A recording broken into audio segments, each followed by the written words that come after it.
जाएंगे, दुनिया भर में कहेंगे देखिए कश्मीरी पंडितों के साथ जुल्म हुआ है, पाकिस्तान ने हमें उजाड़ा, पाकिस्तान ने मिलिटेंसी की। उस वक्त आम द कश्मीर फाइल फिल्म को लेकर क्या बोले कश्मीरी पंडित। 1990 में हमारा प्लान हुआ है, उसका जिम्मेदार भी गवर्नमेंट ऑफ इंडिया ही है। आप उसको आज कुछ भी बोल दो, मुझे बीबीसी ने जब द कश्मीर फिल्म को लेकर जम्मू में छानबीन की और वहां के कश्मीरियों से बात की तो क्या कहा कश्मीरियों पंडित ने।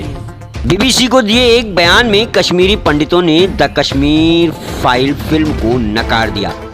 उन्होंने एक तरफा फिल्म बनाने की बात कही, जबकि कश्मीरी पंडित कहते हैं कि हम कश्मीरी पंडितों के साथ मुसलमान भी मारे गए थे जिन्हें पाकिस्तानियों ने धमका रखा था, जबकि वहां के मुसलमान हमारी तरफ से बोल रहे थे और मारे भी गए थे।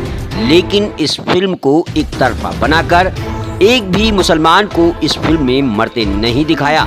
यह सिर्फ राजनीति है, हमको बांटने की साजिश रची जा रही है।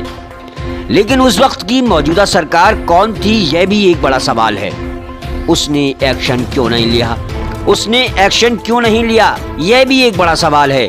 सेना थी, फ्लैग मार्च था, लेकिन आर्डर नहीं थे, नहीं दिए, यह भी एक सवाल है। अब क्या केंद्र में कांग्रेस की सरकार थी, यह भी एक सवाल है।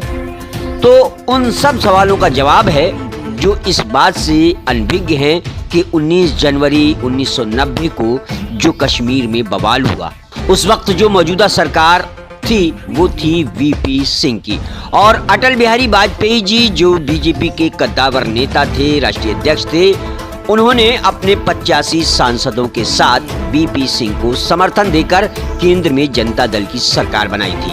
अब मोटी बुद्धि वाला अनपढ़ आदमी भी यही बात कह सकता है कि 1947 के बाद 43 साल तक कश्मीरी पंडितों को घाटी छोड़ने की नौबत नहीं आई। 1989 के आखिर में फिर ऐसा क्या हुआ जो 1990 की जनवरी में कश्मीरियों के साथ भीषण हिंसा हुई। आर्मी थी, फ्लैग मार्च का आर्डर नहीं था।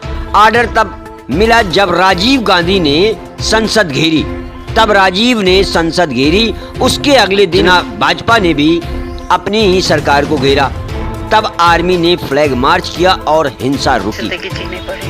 शायद अब हो सकता है, उम्मीद तो है, घर जाने की उम्मीद है, लेकिन हमें डर लगता है। मुझे लगता मैं एक हूँ जो मैं नहीं जाऊंगी वहाँ। वो दृश्य देख के ऐसे डर लगता है। याद तो आती है अपने घर की, अभी जन्मभूमि है। ये पिक्चर बनी है, हमने ये उस टाइम देखा जब हम 27 साल के थे श्रीनगर में 90 में। हमें याद है 19 जनवरी थी, सैटरडे की रात, 8:45 बजे था शाम का टाइम, जब मस्जिदों में हो गई आवाज़ निज़ाम मुस्तफ़ा, काफिर हो, जालिम हो, कश्मीर हमारा छोड़ दो। वो थे पाकिस्तानी जो हमारा हमसाया है, हम नहीं उसके बारे में कहेंगे, लेकिन वो भी डर गए, उनको भी उन्होंने डराया, अगर इनको शटल दिया आपको भी ये हार बनेंगे। देखिए जो ये फिल्म है बेशक सही है, कश्मीरी पंडितों के साथ जुल्म हुआ है, हमें मारा, हमें घसीटा गया, हमें वहाँ नारे लगते थे कि आप कश्मीर छोड़ दो। लेकिन इसमें यह भी होना चाहिए था कि कश्मीर में कश्मीरी मुसलमान जो हिंदुस्तानी हैं उनको भी मारा गया, वो नहीं दिखाया गया है फिल्म में। और जो सिख मारे गए हैं वहाँ मिलिटेंसी की वजह से, उसको नहीं फिल्म में जोड़ा गया है।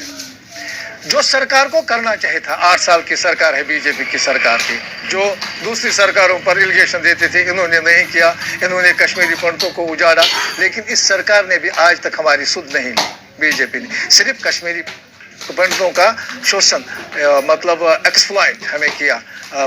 हर जगह पर कश्मीरी पंडितों को कश्मीर से निकाला, लेकिन एक भी काम हमारा नहीं किया। ये जो फिल्म बनाई गई है, ये एक तरफा हमारे काज को उजागर करने के लिए किया है, और कोई फिल्म प्रोड्यूसर निकले वो दो तरफा करे, मैं उसको बोल्ड मानूंगा। जो दो तरफा जो जेनोसाइड हुआ है उसको उजागर करके एक फिल्म बनाए।